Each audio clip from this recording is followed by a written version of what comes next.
म्हणजे ह्या शो मध्ये काय होईल मला बी माहित नाही, तुमच्यावर आहे. फक्त एक आहे मापात, व्हिडिओ टाकता आला पाहिजे असं काहीतरी करायचं. सगळ्यांच्या ग्रुपमध्ये असतो ना, पण एक माहिती आहे ना, तो काही करत नाही, त्याच्यात काही वेगळं पण नसतं, पण तो असतो. आणि तो असतो म्हणून ग्रुप टायमिंग लावाय कोण नाही, तो हाय. लास्ट मोमेंट कोणी ट्रिप कॅन्सल केली, तो हाय. रडाय कोण नाही, आपल्या आयुष्याला बांबू लागला आणि लावणार आपण. मोठा कोण आहे तुमच्यात? अयो हे असंच असतंय. उभा राहा की दोघं, उभा राहा. अनुज इकडे, इकडे.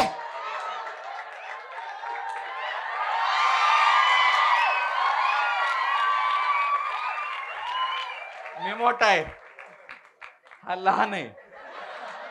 हा मोठा आहे, हा लहान आहे. देवा एवढा अन्याय का? बोला, बसून बोललं तरी चालतंय. काय होतं, तिकडच्यांना व्ह्यू ब्लॉक होतो. बसा, सगळ्यांना दिसतंय, डोंट वरी. ऑन आहे, ऑन आहे. खूप वातावरण शांत झालंय. हा बोला बोला. मॅडमनी लयच मोटिवेट केलेले.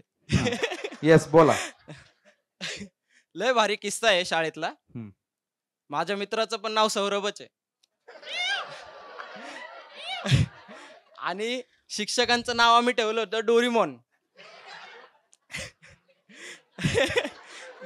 बर्थ इयर काय तुझं? 2002. बोला पुढं. हा, तर त्यांचं लेक्चर होऊन रिसेस झालं होतं. तर सौरभने आयडिया काय केली, पहिले चॉक खडू जो होता तो पॅन्टीला लावायचो, प्रत्येकाच्या पोराच्या पॅन्टीला लावायचो. तर सौर्याने आयडिया काय केली, सरांच्या पॅन्टीला लावा आपण. छोटस गेट होतं इथं, 2 किलोमीटरवर आहे आमची शाळा. नको जास्त डिटेल नको. पुढं छोटस गेट होतं, तिथनं सर जायला लागले आणि मी इकडून अर्धा बदाम काढला आणि त्याला म्हटलं सौर्य तू पण काढ अर्धा बदाम. तिने पण अर्धा बदाम काढला आणि नेमकं सरांनी मागं बघितलं, एवढा बेदम हाणला त्याला, एवढा बेदम मारला का त्यालाच मारला? त्यालाच लय मारलं. मी गेलो साईडला निघून. दोस्त कसा नसावा तर असा नसावा. तुला माहितीये का, तू खडू बिडूशी खेळलाय रे. खडूशी कर्कटक माहितीये तुला? शेजारी बेंचवर कर्कटक असे ठेवायचो, तो बसला, सर्जरी सक्सेसफुल. वेळ जास्त होता, रिसोर्सेस कमी होते, म्हणून आम्ही शाळेत कांड पण वेगळे केले. बऱ्याच गोष्टी केल्या, पण शाळेतल्या काही गोष्टी होत्या ना, ज्या वाईब्स होत्या शाळेतल्या, त्याला तोड नाहीये. मला शाळेबद्दल, शाळा म्हणलं की काय आठवतं मी सांगतो. पहिलं तर शनिवारची सकाळची शाळा, ज्याला सगळे डबा घेऊन येत नाहीत, काहीतरी वेगळं घेऊन येतात, म्हणजे पोहे आणतील किंवा क्रीमचा बिस्किट पुडा असतो किंवा केक आणतील. आणि बुधवार आठवतो, कारण बुधवारी तुम्ही युनिफॉर्म सोडून काही तुम्ही घालू शकता, ह्या गोष्टी.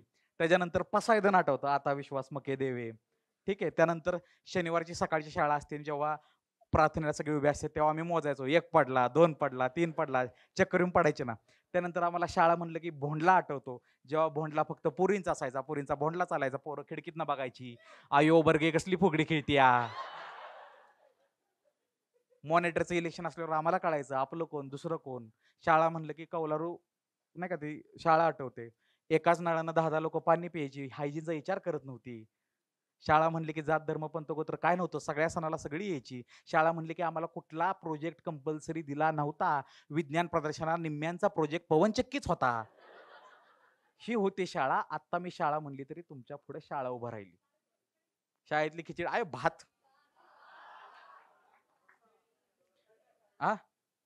सुकडी, सुकडी तुमच्या वेळी सुकडी, नंतर भात, आणि आता त्यानंतर काय सुगडी, त्यानंतर अजून काय दूध होतं, बरोबर न, गुलाब, हा ते दूध होतं. आता काय रे शाळेत, अयो, आणि 2 लाख फी घ्यायच्यात. तुम्हाला माहिती का आमची शाळा कशी होती? आमच्या शाळेतनं 5वीतनं 6वीत ऍडमिशन 150 रुपयात व्हायचं, आणि तुम्ही केलं नाही ना तरी संस्था पैसे देऊन करायची की शिकू दे बाबा. किती कॉन्फिडन्स. ते अयो ती लय बेकार होतो. इंजेक्शन घेतलं का शाळेत कधी तुम्ही? अयो कुणी कुणी इंजेक्शन घेतलं डीटीचं? लय बेकार.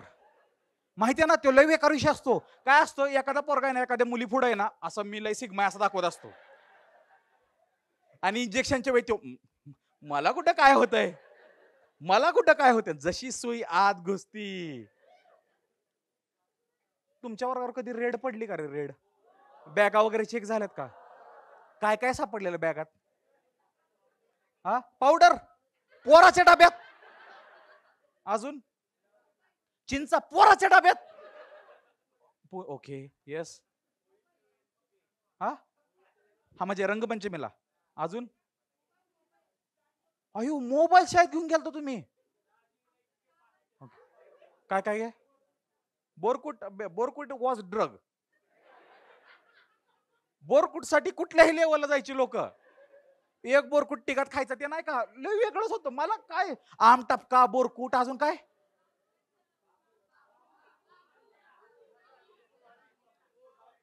थांबा थांबा थांबा थांबा, लाळ गळायला लागली. थांबा, वेगळ्या विषयाकडे जाऊ. मग अशी अश्विनी बोलता बोलता एक गोष्ट बोलल्या. आमच्या शाळेत डिबेट व्हायची.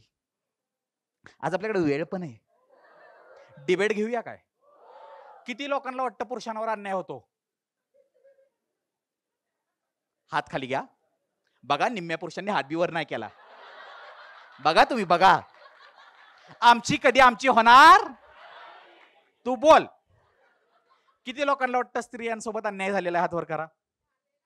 आहे आहे, होतोय नाही आले. ओके. तर आज आपण एक आहे ना, आता जे स्क्विड गेम पण रिलीज झाले. सो आपण आज काय तर वेगळं करूया. मला व्हॉलंटियर्स पाहिजे, तीन तीन. 3 मुलं 3 मुली, जे एका डिबेटसाठी तयार असतील. फक्त पातळी सोडून वैयक्तिक काय बोलायचं. कोण 3 जण तयार आहेत का? मुलींच्यात 3 जण, मुलांच्यात 3 जण. हा, या डायरेक्ट स्टेजवर या. 2 मुली 1 मुलगा झालेला आहे. 3 मुली झाल्या, एकच पोरगा. एकच. ये ये ये ये ये. थांबा थांबा, तुम्ही आलेला आहे. तू ये, तू ये. थांब दादा, तू या. 2 मिनिटं. आता 2-3 राऊंड खेळू आपण.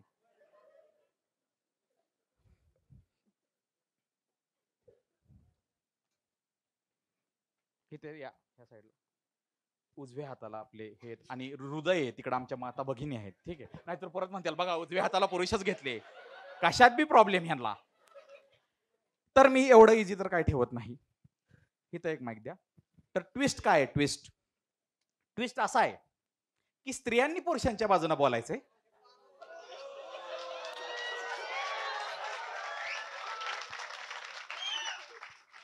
आणि पुरुषांनी स्त्रियांच्या बाजूने बोलायचं. की आयुष्यात दुःख काय आणि किती आहे आणि काय आहे. तुम्ही आता सगळे काही वेळ स्त्रियांचा रोल प्ले करणार आहे आणि तुम्ही पुरुष. कसं वाटलं सरप्राईज? छान वाटतं, खाली बसून सगळं छान वाटतं. ओके, सो पॉइंट सिस्टीम ऑडियन्सवर असेल. ऑडियन्स ठरवेल पॉइंट्स कसे आहेत काय. डन आहे? ओके. पहिला प्रश्न, एक स्त्री म्हणून, स्त्रियांची बाजू मांडणारी म्हणून. ओके, पोर हसले ना, पुरीच हसल्या. अरे तुमची बाजू मांडाय आलाय, टाळ्या तरी वाजवा की. बरं वाटतंय आता? तिघ कॉमेत आहेत दादा. मी रणबीर कपूर मधला अॅनिमल बनाय आलतो, विजय देवरकोंडा बनवला. गीता गोविंदम मोड मध्ये जावा आता तुम्ही. ठीक आहे. काय असं वाटतं की तुमच्या आयुष्याबद्दल अशा कोणत्या गोष्टीत किंवा तुमचं कुठलं दुःख आहे जे पुरुष किंवा समाज समजून घेत नाही? पहिल्यांदा मी सांगू इच्छितो, की महिलांना सर्वात जास्त गोष्ट जर सहन करावी लागत असेल, हं. तर ती म्हणजे त्यांची फॅमिली लग्न झाल्यानंतरची. हं. त्यानंतरची गोष्ट म्हणायला गेलं तर हं. जे सगळ्यात आपण म्हणतो, की महिलांचं जे पिरियडचं पेन असतं, हं. ते सहसा कोणी समजू शकत नाही. बर. त्या गोष्टीसाठी एक मला त्यांचं ॲप्रिशिएशन करायचं आहे. हं. ती गोष्ट ती खूप मोठी गोष्ट आहे त्याच्यासाठी, की त्यानंतरची गोष्ट जर म्हणायला गेलं, तर महिलांना समोरच्या व्यक्तींना असं वाटतं, की त्यांनी समजून घेतलं पाहिजे. ते समजून घेत नाहीत. बरेचसे पुरुष महिलांना समजून घेत नाहीत. हं. ते त्यांचं मत त्यांच्यावरती लादायला बघतात. ओके, जर समजा त्यांनी ते 2 मत मिनिटं. 3 पॉइंट थतकी आहे. अजून आहे. आतनं पुरुषच आहेस.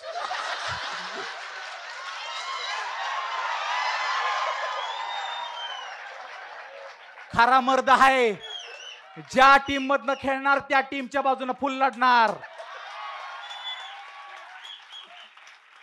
I expect the same dedication.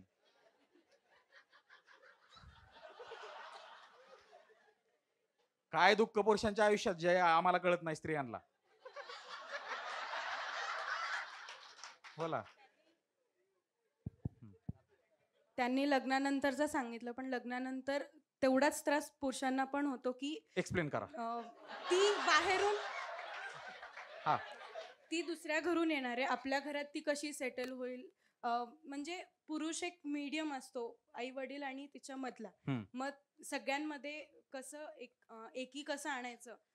सगळे म्हणतात की हे महिलांच्या हातात असतं, पण ती जेव्हा नवीन लग्न करून येते तेव्हा ते खरं तर पुरुषांच्या हातात असतं, की आणि तेच त्यांच्यासाठी खूप कठीण आहे. चॅलेंजिंग आहे. हा, चॅलेंजिंग आहे, की कुणाचं ऐकायचं, कुणाच्या बाजूनी बोलायचं.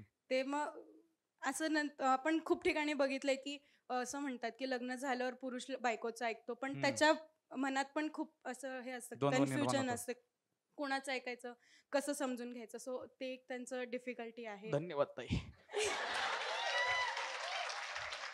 3 पॉइंट तुझे 3 झाले. आता स्त्रियांना किती फायनान्शियली डिपेंडंट व्हायचं असलं तरी फायनान्शियल गोष्टी ह्या मुलांकडूनच एक्सपेक्ट केल्या जातात. आणि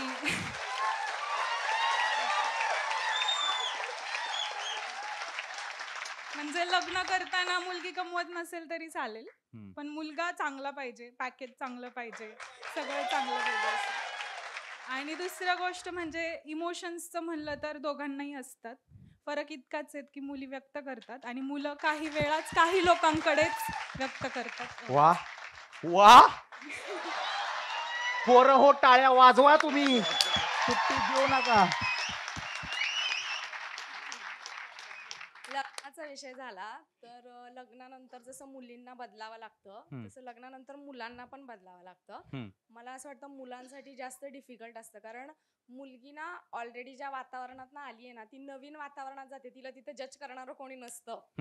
पण मुलाला स्वतःच्या घरातच जेव्हा बदलायला लागतं, बदलला. तेव्हा बायकोसाठी बदलला. आम्हाला तर कधी पाण्याचा ग्लास नाही दिला आणून, आमच्यासाठी कधी चहा नाही केला, आम्हाला कधी जेवलं का नाही विचारलं, पण मग तेच बायकोसाठी केलं जातं तेव्हा तिच्यासाठी बदलला. असं ते म्हणजे आजूबाजूच्यांचं मस्करीत असू दे किंवा जेन्युइनली असू दे, पण जजमेंट जास्त झेलावं लागतं. वा, थँक्यू. ओके, आवडतंय तुम्हाला? आवडतंय? बोलू शकता, अजून ऐकू शकता तुम्ही? पैसे दिलेत ना तुम्ही? ओके, कोण जिंकलं?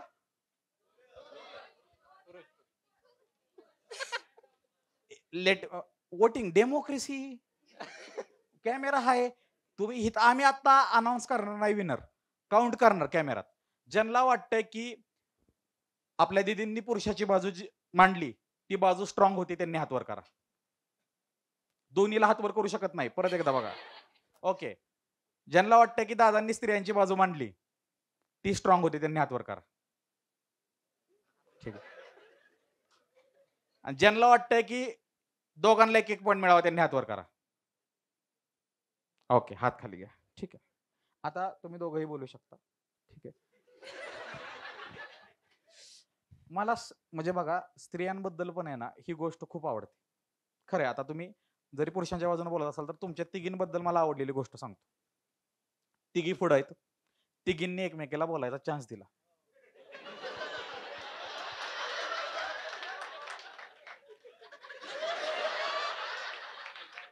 पुरुष म्हणतात तुझं स्वर माझा आहे. बरोबर आहे, डिबेट चालू होतं ना, मग त्यामुळे भाऊ चेष्टा आहे. लागा त्या झोन मध्ये गेल्यावर लगेच ऑपेंड होऊ नको, लय डीप मारलाय, नंतर कळेल. सेकंड, तुमच्या बाबतीत, स्त्रियांबाबतीत, आज तुम्ही स्त्रियांची बाजू मांडताय, स्त्रियांबाबतीत सगळ्यात मोठा गैरसमज काय केलाय समाजानं?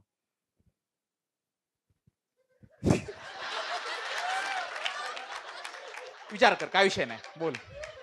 की जेव्हा ते लग्न करून दुसऱ्या म्हणजे माझ्या घरी आले, तर घरच्यांना वाटतं का आम्हाला विचारत नाही.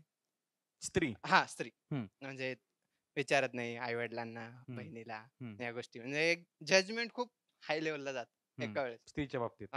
ओके, स्त्रीच्या बाबतीत. नंतर तो मग मुलावर पण येतो, नवरा तिचा, का बाबा हा पण तिच्यासोबत, पण तिच्यासाठी तर त्याचा नवराच असणार ना. ती कोणासोबत ती कोणाकडे बघणार आहे, कारण ती त्याच्यासोबतच आली ना घरात, ती दुसऱ्याला कसं बघणार? ओके. सो तिला कोणी सपोर्ट नसतं. बर. आणि जो सपोर्ट करणारा तो त्याला दोन्ही बाजू सारखं असतं. घरचे पण तेवढेच आहे, बायको पण तेवढीच आहे. जर बायकोची बाजू घेतली तर घरचे बोलणार, घरच्यांची बाजू घेतली तर बायको बोलणार. ओके, ठीक आहे. काय गैरसमज आहे, तुला काय वाटतं? मला वाटतं की स्त्रियांच्या बाबतीमध्ये सगळ्यात जास्त गैरसमज म्हणून धरला जाणारा विषय असा की कुठल्याही स्त्रीला आपल्या घरामध्ये आपण आई असो ताई असो ती आपली व्यक्ती आहे म्हणून आपण एका वेळी असं होतं की लिमिटच्या बाहेर बोलून जातो. ही गोष्ट महत्वाची आहे.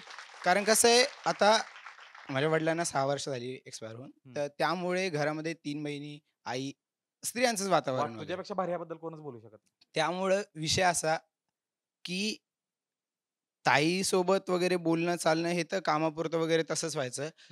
जास्त कोणाशी इंटरॅक्शन व्हायचं तर आई सोबत. आणि या बाबतीमध्ये माझ्याकडून मी सगळ्यांसमोर आज चूक मान्य करतो की माझ्या आईचा माझ्याकडून आजपर्यंत खूप वेळा अपमान झालेला आहे. आई आज समोर बसलेली आहे. मी सर्वांसमोर माफी मागतोय.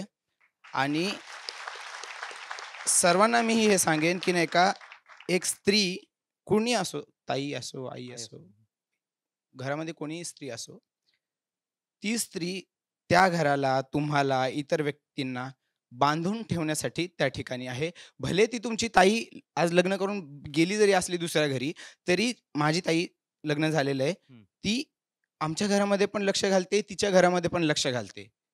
ती प्रत्येकाला बांधून धरून ठेवण्यासाठी आहे. तर लोक एक प्रकारे जे म्हणतात की स्त्री घर तोडण्यासाठी असते, प्रत्येक स्त्री घर तोडण्यासाठी नसते. वा, मस्त, बेस्ट बेस्ट. आई साहेब, माफी मंजूर आहे का? माफी मंजूर आहे का? थांबा, माफी मंजूर आहे का तुम्हाला? माफी मंजूर आहे? ओके, येत आहे पुढं? हो, येणार. थांबा, डिबेट आपण सीज फायर.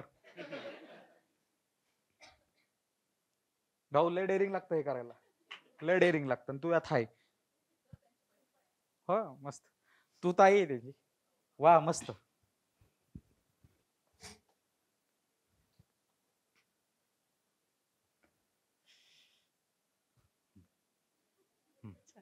आता माफी मागितलेली एकानं, तुम्हाला काय म्हणायचं त्याला? नाही, काही नाही, मला काही नाही म्हणायचं. त्याने माफ केलं हेच, म्हणजे माफी मागितली हे खूप त्याचं मोठं आहे प्रेम आहे तुमच्यावर, माझ्यासाठी. हो, फक्त बोलून दाखवत नाही. हा, अभिमान आहे तुम्हाला त्याचा? अभिमान आहे. वा, मस्त. दोघांसाठी जोरदार टाळ्या वाजवा.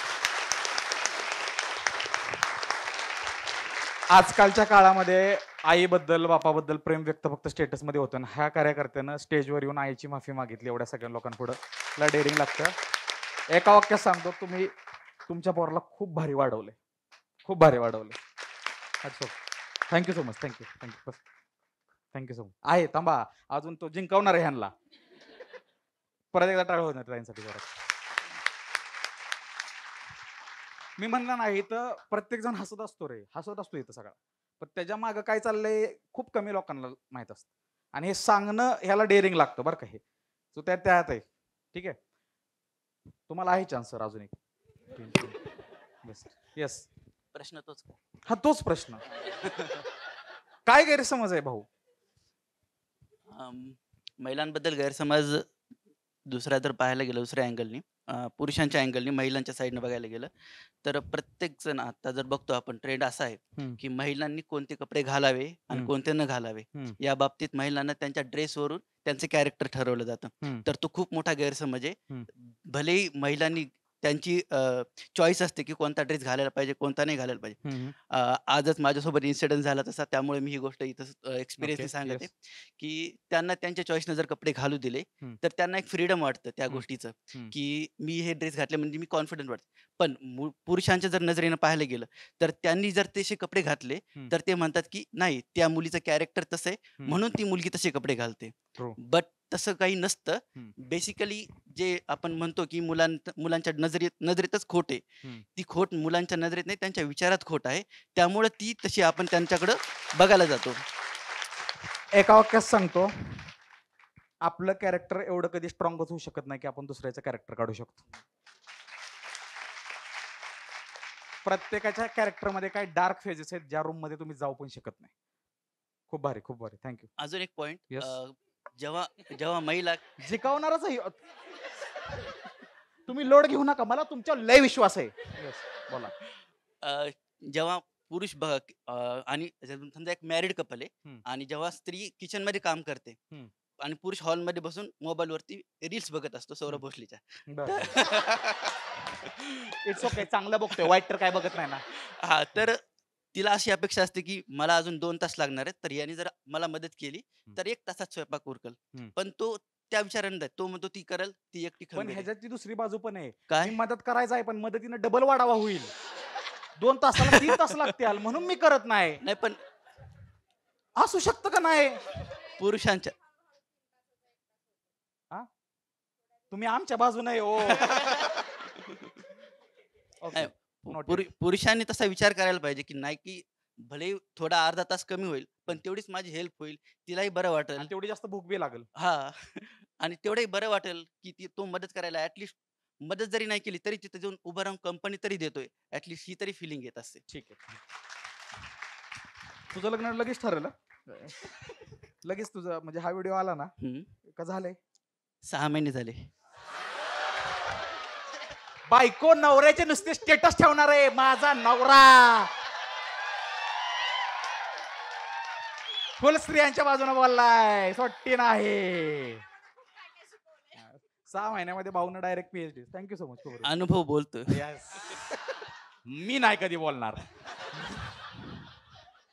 ओके. येस. काय गैरसमज आहे हो पुरुषांबाबत की यांना कळालं, म्हणजे सगळ्यात मोठा गैरसमज केलाय? आत्ताच त्यांनी सांगितलं की पुरुषांच्या नजरेवर ती कॅरेक्टर ठरतं, पण सगळेच पुरुष असे नसतात. ती त्यांची गैरसमज आहे की सगळे असं ठरवतात की हे पुरुष असंच बघतात, तेच ठरवतात की आपली कॅरेक्टर कसं आहे, पण सगळेच पुरुष असे नाही बघत. एका दुसऱ्यांमुळे तुम्ही अख्ख्या पुरुष जातीला तुम्ही असं नाही बोलू शकत. त्यामुळे ते मोठा गैरसमज. कधीच कुठलंही वाक्य वापरताना प्रत्येक हा शब्द जपून वापरायचा. प्रत्येक स्त्री, प्रत्येक पुरुष असं कधीच होऊ शकत. जेंडर वेगळे असते तरी अपवाद आहेत, वाईट पण आहेत, चांगले पण आहेत. ओके. असं गैरसमज आहे की नात्यामध्ये नेहमी पुरुष डॉमिनेटिंग असतो, तर असं नसतं. असेही पुरुष असतात जे खूप विचार आणि समजूतदारपणाने आपल्या पार्टनरला विचारून वगैरे मग डिसिजन घेतात. असं नाही की तुला हेच करावं लागेल आणि असंही नसतं. पुरुष हा नेहमी डॉमिनेटिंग नसतो. Okay, best. अजून एक गैरसमज म्हणजे की पुरुष इमोशन एक्सप्रेस नाही करू शकत, किंवा मनात काय आहे त्यांच्या ते त्यांना बोलता येत नाही. असं नाहीये, तुम्ही त्यांना ती तेवढी कम्फर्टेबल स्पेस दिली नाही. ट्रू. तर ते तेवढंच एक्सप्रेस करू शकतात. म्हणजे तुम्ही त्यांना तो कम्फर्ट दिला की तुम्हाला कोणी जज नाही करणार आहे, तर ते करतात वा, express. 100%. Thank you so much. So ह्या तिघांनी 2-2 पॉईंट मांडले. हे पॉईंट वगैरे फक्त मी तुमच्या म्हणण्यासाठी, बट ह्यातून तुम्हाला समजलं असेल की आज पुरुषाने स्त्रीची बाजू घेतली, स्त्रीने पुरुषाची बाजू घेतली, म्हणजे दोघांना एकमेकाच्या आयुष्यात काय चाललंय माहिती आहे. फक्त विषय आहे 2च गोष्टींचा आणि त्या 2 गोष्टींमुळे सगळं गणते. पहिली गोष्ट आहे मूड स्विंग्स. हे पुरुषाला पण आहे, स्त्रीला पण आहे. पुरुषाला पण, पुरुषाचे भयानक आहेत, भयानक तुम्ही इमॅजिनच करू शकत नाही. आणि दुसरी गोष्ट इंटरनेट. स्त्रियांना पण पुरुषाची बाजू समजते का नाही, आणि पुरुषांना पण स्त्रियाची समजते ना. फक्त कमीपणा घ्यायला कोण तयार. पण आय होप ह्या एपिसोड नंतर ह्या 6 जणांच्या प्रयत्नामुळे संवाद चालू होईल आणि सगळं भारी होईल. थँक्यू सो मच सगळ्यांना. थँक्यू. आपली भेट झालेली सर कधी? समिटला. ओके. चलो, thank you so much. Thank you so much. माझ्या टीम मध्ये होता तुम्ही. माझ्या म्हणजे मी कोणाच्या बाजूने नव्हतो.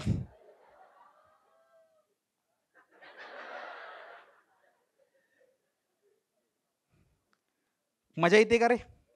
अजून लय आहे. आता असे कोणते विषय ज्याबद्दल तुम्हाला अशा बाजू ऐकून घ्यायला आवडतील? स्त्री पुरुष झालं, सिक्रेट सांताची गिफ्ट. मला ही कन्सेप्टच कळली नाही की एकतर डिसेंबर एंड हाय का नाही. डिसेंबर एंड आहे, इयर एंड आहे, मंथ एंड आहे, खायला पैसे नाहीत आणि त्यात तुम्ही सिक्रेट सांता घुसावलाय तुमचा. हा, आणि देऊन देऊन काय द्यायला लागले, परफ्यूम वासाडाय मी.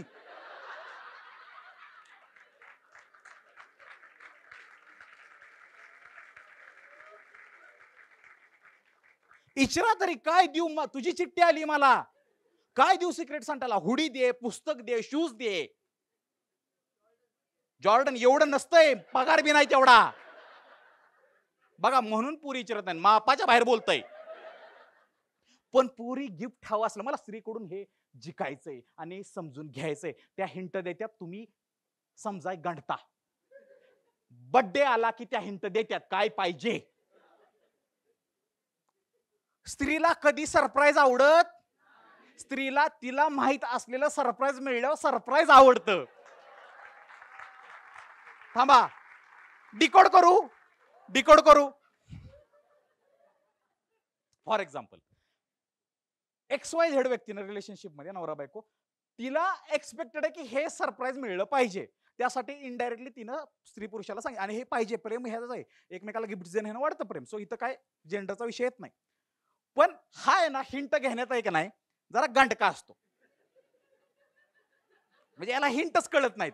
की ती म्हणते की गोल्ड मला आवडत नाही, मला सिल्वर आवडत नाही, तो प्रेमाने मला हँड रिटर्न, जरी म्हणजे मला हँड रिटर्न गोष्टी आवडतात. बघा ही म्हणते, म्हणजे संबंध पण नाही, मोमो खाता खाता म्हणते, गाडी म्हणते मला हँड रिटर्न गिफ्ट आवडतात, याव त्याव. तरी ह्या केळ्याला काय कळाना, आणि कळलं तरी तो म्हणतो माझा अक्षर असं की मलाच कळायचं नाही, हाय ती सोडून जायची.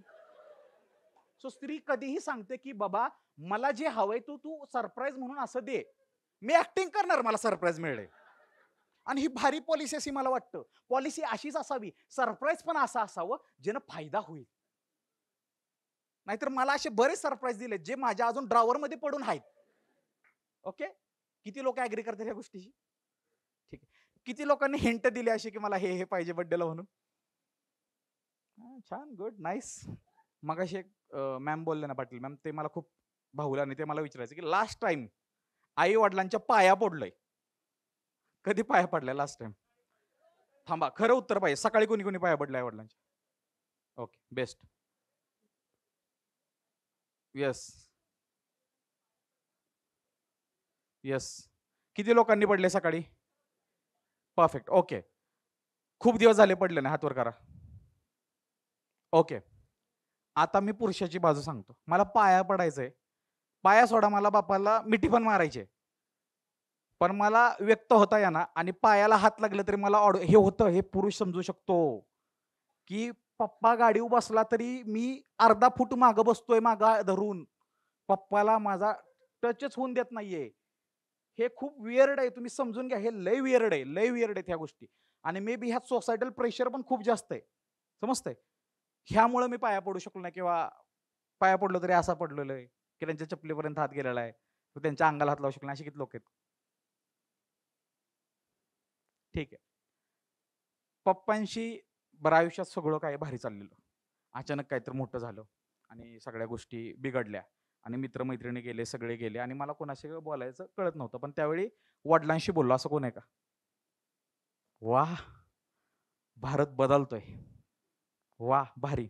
तर मला असं कधी पप्पांशी बोलायचं असेल ना, तर मला आधी स्वतःला 2-3 वेळा रडायला लागतं. म्हणजे आता ते 2 वर्ष आधीची गोष्ट आहे, कारण सांगताना रडलं की पप्पा अजून लोड घेणार ना, अरे पोराला लई त्रास झालेला दिसतोय. सो मी आधी रडून घेतो.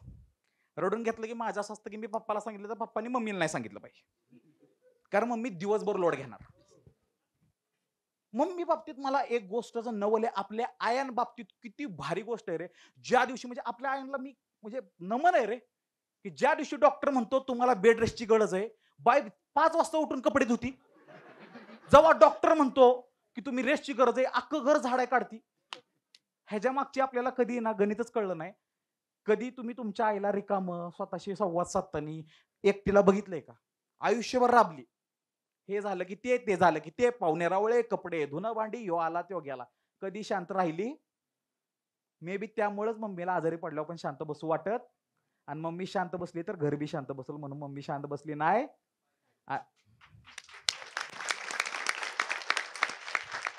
आमची आई शांतच बसत नाही. असा जरी बसलो ना मी, काय झालं, कोण काय म्हणलं, कशावरनं बोल, अगं 3 टप्प्यात कसं प्रश्न विचारू? पप्पा तसा नाही बोलत. पप्पा म्हणतो मागचे काही दिवस मी तुला बघतोय, CIA NID NIA CID आहेत ना त्यांच्या लेवलनं मी ऑब्झर्व केल्या काय गोष्टी, तुझ्या वागण्यात बदल आहे. असले शब्द वापरले कोण बी खरं बोलेलच की र. ही टेक्निक आहे पप्पांची नाही. त्या दिवशी मला त्यांनी खूप चांगली गोष्ट समजून सांगितलेली आहे फायनान्शियल मॅनेजमेंटची वगैरे, जे की मी कधी बोललो नव्हतो. कारण सुरुवातीपासून आपण वडिलांसमोर असं दाखवायचा प्रयत्न करतो की मी आहे आता इंडिपेंडेंट, मला गरज नाहीये, पण कुठंतरी भाषा कायम असते. वेळोवेळी आपण बोलायला पाहिजे येस, घरच्यांना. वा मस्त. कॅबिन मध्ये शेवटचं कुणीच नव्हतं. आय कार्ड ड्रॉवर मध्ये ठेवलं, मेल ड्रॉप केला. त्या दिवशी जे ऑफिस सोडलं त्यानंतर कुणाचंच तोंड बघितलं नाही.